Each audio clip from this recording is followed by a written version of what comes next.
started in a few minutes. We're just going to have one rendition of the Star Spangled Banner, and then we'll get the program rolling. Good morning. Thanks for being here.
Good morning, everyone. Thank you for being here. My name is Marla Martinez. I'm a member of the Salem Commons Neighborhood Association Events Committee. I'd like to thank the City of Salem, Salem Historical Society, and our presenters, Diana Dunlap and Jonathan Streff, for being here today. Big thanks as well to the Maroney family for providing the coffee and treats that you all have been enjoying, hopefully. If she's out there, also thank you to Hannah Diozzi, who originated this event before passing it on to the SCNA. And then a round of applause for our resident flutist, Jordan Santiago, who's been serenading us this morning. And lastly, thank you to all of our elected officials who are here today. I have a cheat sheet. Councilors Jeff Cohen, Ty Hapworth, Alice Merkel, Carolyn Watson-Felt, our Mayor Dominic Pangalo, Lieutenant Governor Kim Driscoll, District Attorney Paul Tucker, I believe, is here as well, and School Committee member A.J. Hoffman.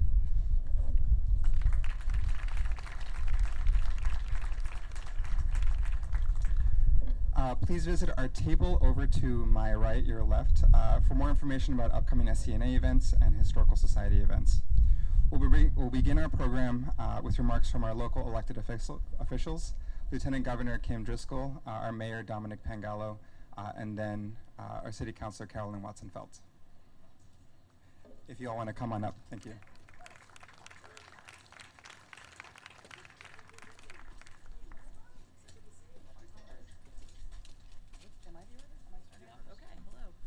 Hey, good morning, everyone. Happy 4th!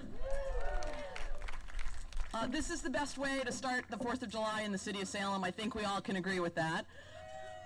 And I recognized Hannah Diozzi here earlier, and I want to thank her for starting this tradition more than 10 years ago that we now all start on Independence Day this very way. I feel so grateful to live in Massachusetts, although right now I feel like I only sleep in Salem as I spend time getting around the 350 other cities and towns. But today is all about Nathaniel Bowditch's birthday, Nathaniel Hawthorne's birthday, and the 4th of July, especially if you live here in Salem. And I can't think of a better way to start the morning than with all of you. I'm so grateful for the work that I'm able to do in the State House, and just want to express gratitude for the people in our community who continue to work to make the Commonwealth a great place to live. I had the good fortune to be in Lexington and Concord a few weeks ago as we celebrated the shot heard around the world, and saw so many people coming together to celebrate the 250th anniversary of what happened in the birthplace of democracy right here in Massachusetts. And it reminds me that the folks who started this country 250 years ago were really ordinary people. They were farmers and merchants and laborers, and come together to risk life and limb in this idea of self-governance and democratic principles and fundamental freedoms. It was amazing to recognize that we live in a state that started all of this, from the Boston Tea Party the year before, their 250th anniversary, to those battles in Lexington and Concord. And while the rest of the country is celebrating the 250th anniversary next year, we know here in Massachusetts we've always been leaders, lighting the way, that beacon moving forward.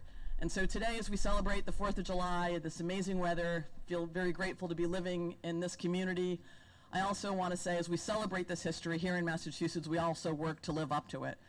We're going to continue to do that during uncertain times. We are that beacon, we lead the way, and I'm grateful to be in a position to celebrate what we're doing here in Massachusetts and continue to lead the way forward. So happy 4th. I hope you have a great summer, and what a glorious way to start Independence Day.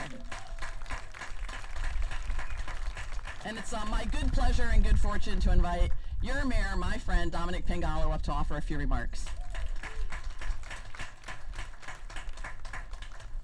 Thanks, Lieutenant Governor. I'll be very brief. I just want to say, on behalf of the city, express my thanks and my gratitude to the Salem Common Neighborhood Association, Micah, Milo, the board, everybody who helps make this possible. Hannah Diozzi, of course, who originated this, and we're so proud to keep it going.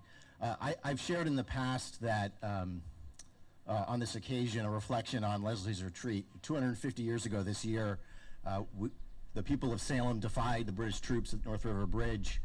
And in recounting that event back in England, one of the newspapers at the time said that the people of Salem have raised the standard of liberty. The people of Salem have raised the standard of liberty.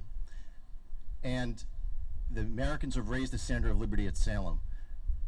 And I was reflecting on that this morning, thinking about the standard of liberty. The standard meaning then, in that article, a flag or an emblem. But a standard is also an expectation of something that we all share. And today, our responsibility is to reflect on what is the standard of liberty that we're accepting in our country. Today is a day to celebrate not just a birthday of a country, but our ongoing commitment to ensuring that for future generations, that promise is held true. I'm looking forward to hearing the reading of this declaration, not just because we all know the preamble, but reflecting on the many expressions of why the American people rose up in 1776 and expressed a need to carry that standard to a higher level. It's a privilege to serve as the mayor of this historic city. It's a privilege to be with you today, and it's a privilege for me to introduce not just our Ward 2 councilor here, but someone who's been my good friend for over 20 years, Caroline Watsonfeld.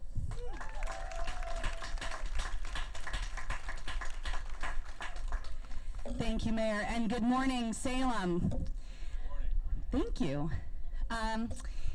Being asked to speak this year, as you might imagine, comes with it what I consider to be a great responsibility. As an elected official, it would be remiss of me not to acknowledge the current state of affairs in America today before we begin our celebrations of the 4th. So I stand before you today deeply conflicted and heartsick in this dark and uncertain time for the United States. Our collective anxieties are high. The individual rights of some Americans are being targeted and stripped, and our stability as a nation is threatened. And yet, life continues day by day. We all wake in the morning, care for our loved ones. Maybe we go to work. Our children go off to school or camp, and those of us who can afford to will decide what we'll make for dinner. The cognitive dissonance of these days are palpable for me, as they may be for you. And in the midst of all of this, we come together today, on a day when we celebrate Independence Day in America. The cognitive dissonance of these times peaks today. How do we reconcile the current state of the country, the increasing loss of individual rights, so many of our elected representatives, business owners, and private institutions across the country bowing to a president who demands loyalty over logic and seeks to dictate without dissent? Are we lost? Has the great American experiment finally failed? How much remains in our hands, we the people of the United States of America? Here's how I see it. As an elected official, I took an oath to uphold the Constitution of the United States As an American, I have pledged allegiance to this republic thousands of times, and in reflecting on those promises, because that is what they are, an oath and a pledge is a promise, I have promised to value and protect as best that I am able the inalienable rights of people, all of you, with liberty and justice for all of you. I have so little power as one municipal elected representative, but I took those promises very seriously, and each of us should too. If you have ever spoken the Pledge of Allegiance, then I ask how any one of us can support what's happening in America today. Liberty is, by definition, freedom from arbitrary, despotic, or autocratic control. Independence, especially from a foreign power, monarchy, or a dictatorship. How can any one of us see that does not include my rights over my own body, and your rights over your own body, and your inalienable right to seek a more perfect you in America? Whether that be your choice not to start a family, to live as your authentic self, or move yourself and your family to another part of the world that enables you a more successful and stable life. I believe that the Declaration of Independence, our Constitution, and our Pledge of Allegiance requires us to work together towards an America that is healthy, that is fed, that is housing people, that properly educates with an honest curriculum, and is ethical and compassionate in our justice system. That our individual rights must sum up to a safe and strong whole, and in turn make this world a better place. These things are all connected. And if we continue to believe that what is mine, and what you don't have, you simply just did not earn, and continue to design and reinforce systems that make it impossible for anyone who is not already inside the machine of privilege to have a piece of this dream, then we have to admit we do not pledge allegiance to anything that stands for liberty and justice for all, but only for some. Thank you. As we will hear my friend Milo say beautifully, our founding was deeply imperfect. It is an undeniable fact that America as we know it is built on stolen land, with the blood and sweat and tears of enslaved black and brown bodies, and immigrants who were long denied the rights outlined in our founding documents. It is undeniable that when the words of our Declaration were first put to paper, the majority of the signers were violent oppressors, and for all excluded so many living on this soil. But their vision and their purpose of these words supersedes them. The dream of this republic is bigger than all of us. I challenge each of us today to reflect on our own personal and political views and ask if we are living to our own promises to each other, to the pledge that we have made to this republic with liberty and justice for all of us. You may have seen them. There are some memes on social media that I love. What radicalized me? Fill in the blank. For me, as an American, regardless of when my family and I arrived, it is the words of our pledge and our declaration that we were raised to believe stood for liberty and justice for all, and we pledged our alliance to those standards. How are we now supposed to bend a knee to the wills of a man in current control of our government who is actively destroying the liberty and chance of justice for Americans and migrants in America every day? So what can we do? Today is always a fractious reminder of our imperfect founding, but it also calls us to remember the intention of this country and the spirit of this day. And it calls upon us to reaffirm our commitment to one another, not a corrupt leader. July 4th is the day our character is called to the mat.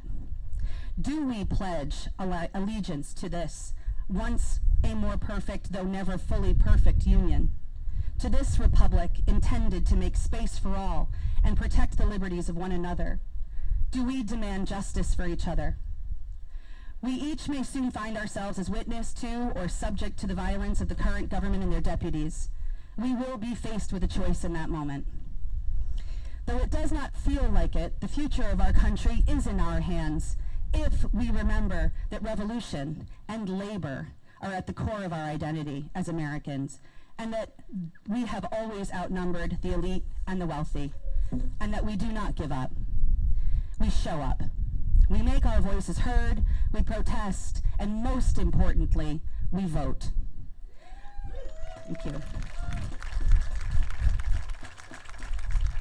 We live in this time of cognitive dissonance where multiple things are simultaneously true.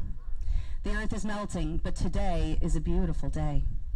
Today is a day to remember and celebrate our independence, but we're living in a time of overreach and of unnerving and sometimes violent control by our executive power. Our brave and deeply committed military fights for the ideals of freedom and democracy, but we're also sending resources and weapons to fund genocide. Yesterday, we saw a new bill that ushers in tax breaks for the rich and reduced benefits of food security and health care for working families across America, and yet the opportunity of midterm elections for the entire House of Representatives and 1/3 of the state is only 1 year away. The work has already begun. What radicalized me? I am an American in America today who believes in the potential of the American experiment still.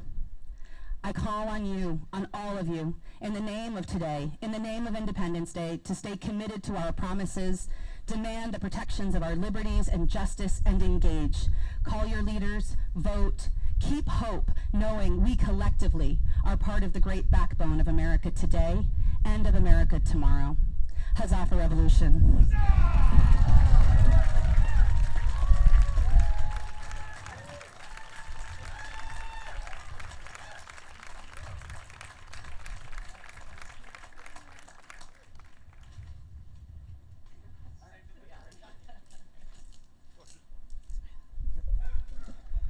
Thank you, Carolyn Watson-Felt, for those amazing words.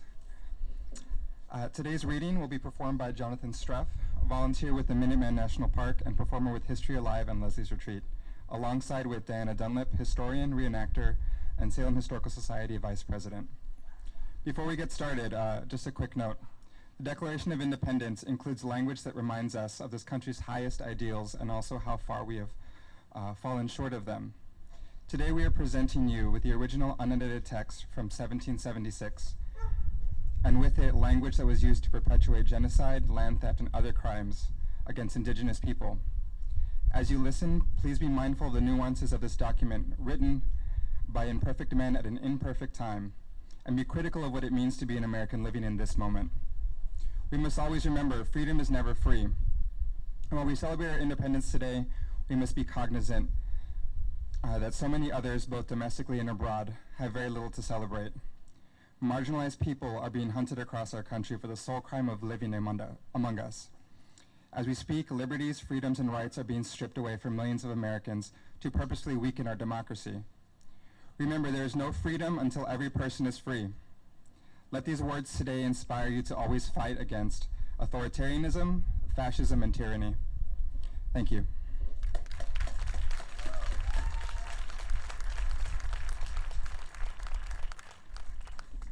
Good morning, everyone. Happy 4th. Imagine it's June 17th, 1775, just over 250 years ago, last month. Like every other resident of Salem, you've been hearing distant cannon fire all afternoon, and you know that just to the south, Boston and its immediate surroundings are a war zone. Men and boys you know, your husbands, fathers, brothers, sons, and neighbors, have been encamped for weeks in Cambridge as part of a brand new provincial army gathering from across the colonies. Well, the peninsula of Boston is controlled by the British Army, and thousands of Bostonians have fled the city as refugees. Local men who fell answering the Lexington alarm are scarcely 2 months in their graves, and Salem's own tent standoff, Leslie's Retreat, only 2 months before that. Will Salem be the next target of the guns you can hear in the distance? Will the regulars sent packing at Leslie's Retreat return with less self-control and more ships? As dusk fell, a very great fire was discovered near Boston as a young doctor named John Warren, who had spent the past year building his medical practice in Salem, would recall to his son many years later. This was Salem's first sign that Charlestown had been burned to the ground. Like other civilians, John heard that a family member had been in the fighting, his older brother Joseph, who had trained him as a doctor in Boston. John set out from Salem at 2 a.m. in search of accurate news and was immediately confronted with unsubstantiated rumors of his brother's death. I went on inquiring with a solicitude which was such a mixture of hope and fear as none but one who has felt it can form any conception of, he later said. Ultimately, of course, John had to face confirmation of his worst fears.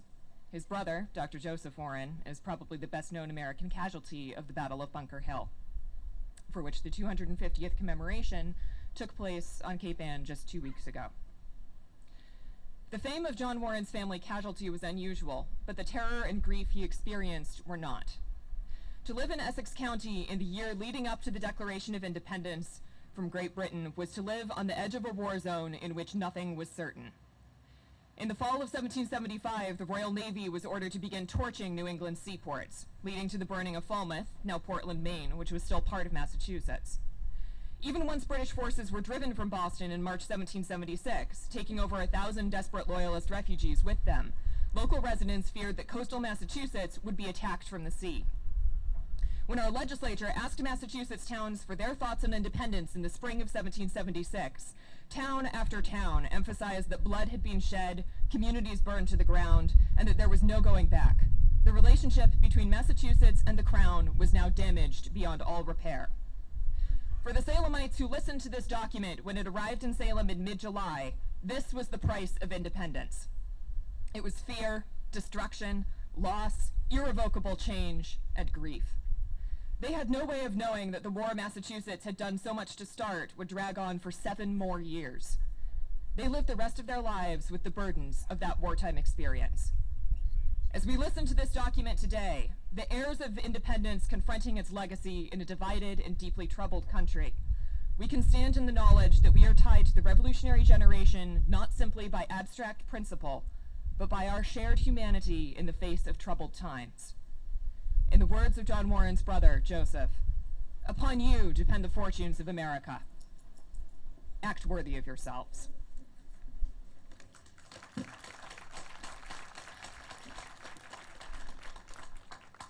In Congress, July 4th, 1776.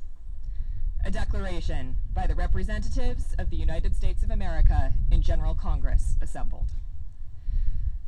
When in the course of human events it becomes necessary for one people to dissolve the political bands which have connected them with one another, and to assume among the powers of the earth the separate and equal station to which the laws of nature and of nature's God entitle them, a decent respect to the opinions of mankind requires that they should declare the causes which impel them to the separation. We hold these truths to be self-evident, that all men are created equal, that they are endowed by their Creator with certain unalienable rights, that among these are life, liberty, and the pursuit of happiness, that to secure these rights, governments are instituted among men deriving their just powers from the consent of the governed, that whenever any form of government becomes destructive to these ends, it is the right of the people to alter or abolish it and to institute new government, laying its foundation on such principles and organizing its powers in such form as to them shall seem most likely to affect their safety and happiness. Prudence, indeed, will dictate that governments long established should not be changed for light and transient causes, and accordingly all experience has shown that mankind are more disposed to suffer, while evils are sufferable, than to right themselves by abolishing the forms to which they are accustomed. But when a long train of abuses and usurpations, pursuing invariably the same object, evinces a design to reduce them under absolute despotism, it is their right, it is their duty, to throw off such government and to provide new guards for their future security. Such has been the patient sufferance of these colonies, and such is now the necessity which constrains them to alter their former systems of government. The history of the present King of Great Britain is a history of repeated injuries and usurpations, all having in direct object the establishment of an absolute tyranny over these states.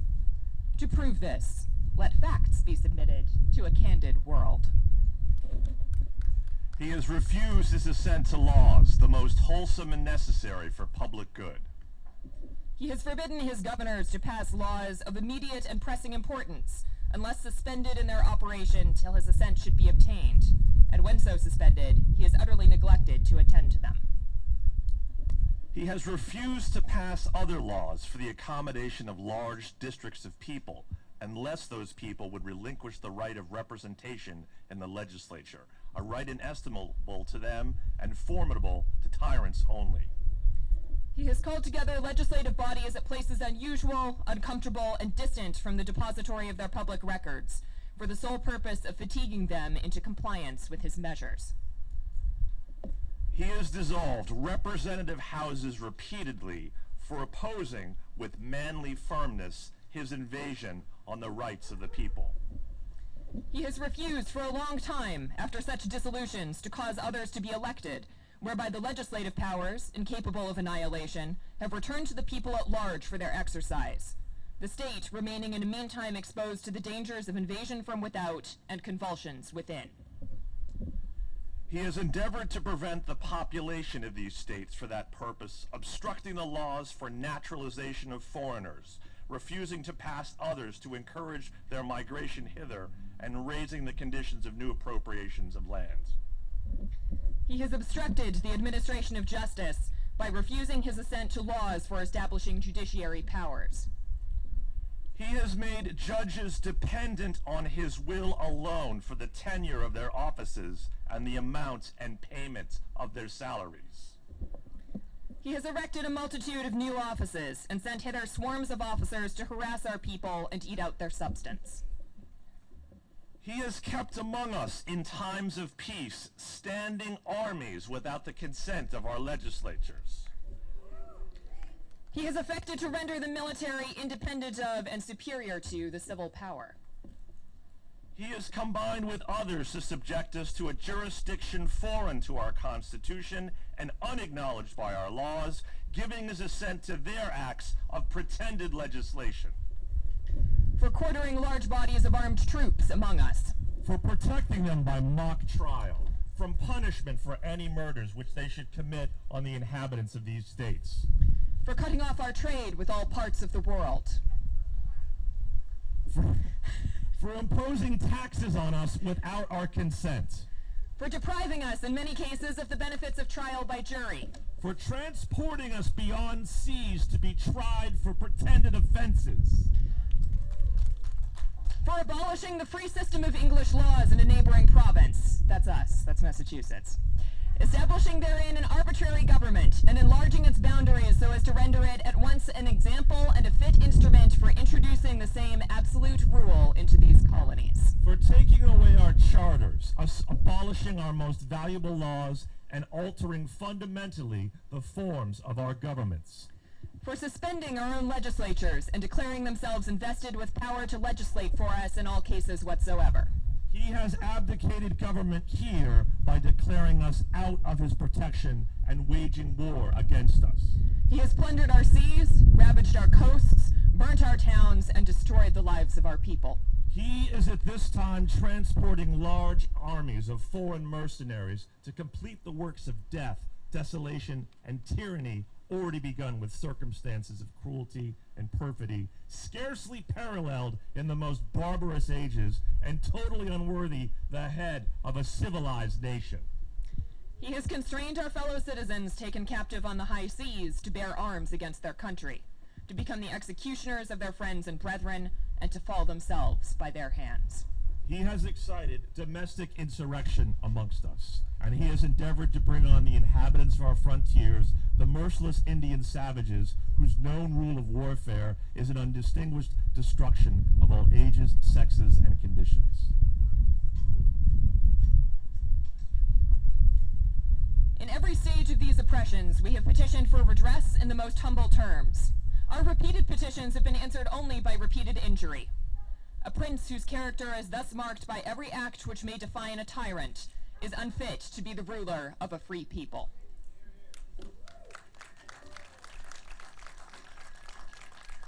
Nor have we been wanting in attentions to our British brethren. We have warned them from time to time of attempts by their legislature to extend its unwarrantable jurisdiction over us. We have reminded them of the circumstances of our emigration and settlement here. We have appealed to their native justice and magnanimity, and we have conjured them by the ties of our common kindred to disavow their usurpation, which inevitably interrupt our connections and correspondence. They too would have been deaf to the voice of justice and sanguinity. We must therefore acquiesce in the necessity which denounces our separation, and hold them as we hold the rest of mankind, enemies in war, in peace, friends. We, therefore, the representatives of the United States of America, in General Congress assembled, appealing to the Supreme Judge of the world for the rectitude of our intentions, do in the name and by the authority of the good people of these colonies solemnly publish and declare that these united colonies are and have right to be free and independent states.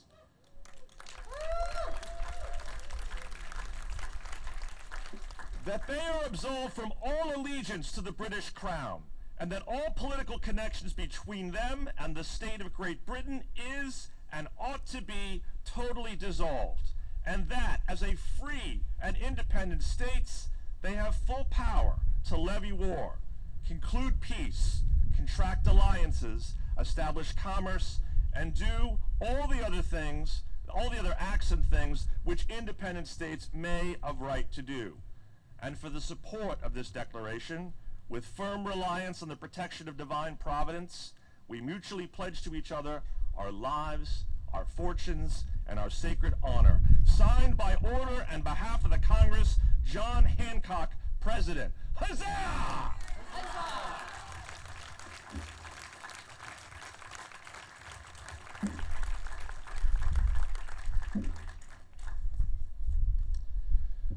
The public readings and publication of the Declaration in the summer of 1776 started a conversation and raised questions that we're still grappling with 249 years later. It represents a cause that was far from a sure thing. It was a statement of who we wish to be in a nation yet to be created. And it was a covenant of shared sacrifice. Being created equal was very different than equality before the law. Abigail Adams knew this when she told her husband to, quote, "Remember the ladies." Elizabeth Cady Stanton and Susan B. Anthony knew this in 1848 when they used the language of the Declaration of Independence in their own Declaration of Sentiments to demand full social, political, and legal equality for all women. Frederick Douglass knew this. Douglass escaped from enslavement in 1838 and came to make his home first in New Bedford and then Lynn, Massachusetts. He wrote his first autobiography here and never stopped fighting for freedom for all. In 1852, on the 4th of July, he delivered a speech in Rochester, New York, in which he recognized the hypocrisy of a document declaring freedom and equality in a nation that held humans in bondage. Quote, "This 4th of July is yours, not mine. You may rejoice, I must mourn. To drag a man in fetters into the grand illuminated temple of liberty and call upon him to join you in joyous anthems were human mockery and sacrilegious irony," unquote. 10 years later, in the midst of the Civil War, Douglass helped to turn Abraham Lincoln from a moderate into an emancipationist and campaigned to create the 54th Massachusetts Regiment, giving up his own sons and many sons of Salem and Lynn to fight for the end of enslavement and the redefinition of freedom in this nation. Douglass saw the Declaration of Independence and the United States as an unfulfilled promise, an unfinished work, as Lincoln will later call it in his Gettysburg Address. Adams, Stanton, Anthony, Douglass, and Lincoln all knew that we all must have a role in shaping the nation. On this Independence Day, let us say the words. Let us mean the words. Let us act on the words. Let us mutually pledge to each other our lives, our fortunes, and our sacred honor, that we will make sure that every single person in this nation has the right to life, liberty, and the pursuit of happiness, and that the government of the people, by the people, and for the people shall not perish from the earth.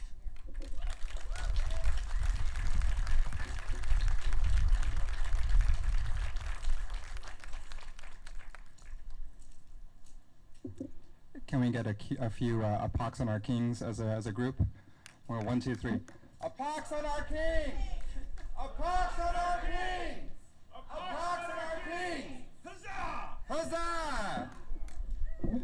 Thank you everyone for being here. We're going to close out the program with a rendition of America the Beautiful by members of Salem High School's Witch Pitch, Francis Jones and Caitlin Modaff.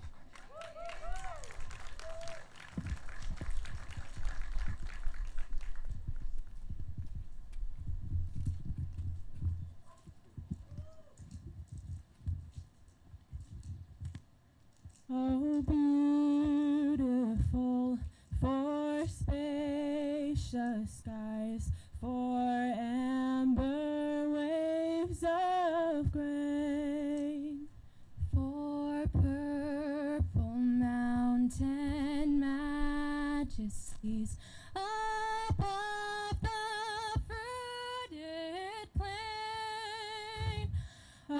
America,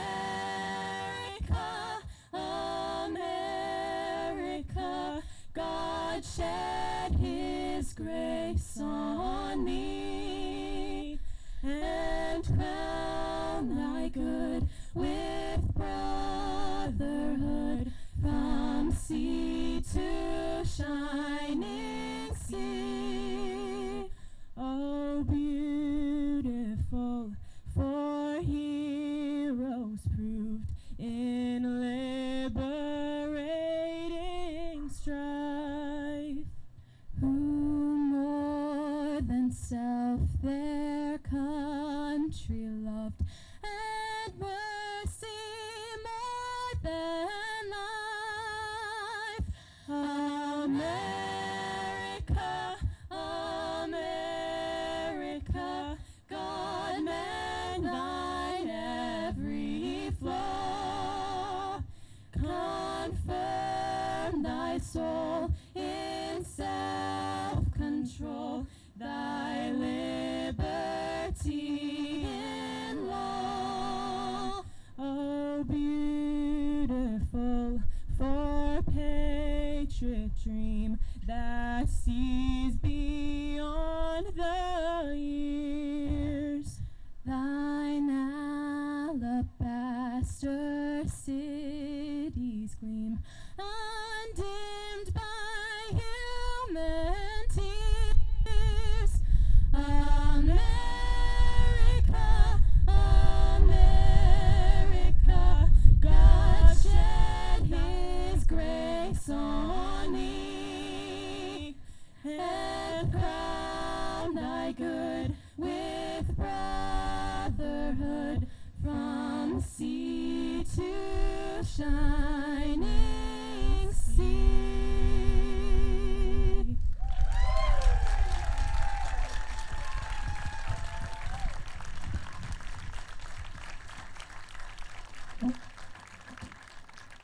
Thanks everyone for being here. We'll have some quick closing remarks by the SCNA Events Chair, Jordan Santiago.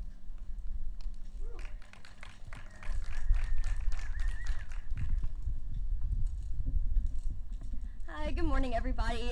Can we just get another round of applause for our performers, our reenactors, and our city leaders? What a great way to start today. We gather here this morning to reflect on the Declaration of Independence, a symbol of some of our nation's greatest values of freedom, unity, and a shared purpose. And when I think about those values, especially living here in Salem, I can't help but think about a little anecdote that I share with everyone I talk to about Salem, and that's a lot of people. And it's that I never felt true community until I lived here in Salem. Salem is uniquely special in the way that people show up for each other. Whether it's a neighborhood cleanup, a community event, or even a historic celebration like today. Salem has a way of turning neighbors into friends and strangers into supporters, and I am so immensely proud to be a part of this community. So, so if you want to continue to be a part of what makes Salem so great, we encourage you to join us here at the Salem Commons Neighborhood Association. Here at the SCNA, we are the oldest neighborhood association here in Salem, and we work towards the improvement, preservation, and protection of our great historic Salem Common and our beautiful surrounding neighborhoods. And we are always welcoming new members with open arms. So if you're interested in joining us, please reach out. We have a website, a Facebook page, and even reach out to our membership chair, Ryan Gilmartin. He'd be happy to get you on board. So with that, on behalf of the SCNA, I would like to wish everyone here a joyful and safe Independence Day. And again, thank you for being here today. Thank you for supporting the SCNA and Salem. And thank you for being a part of what makes Salem such a great place to live. Thank you.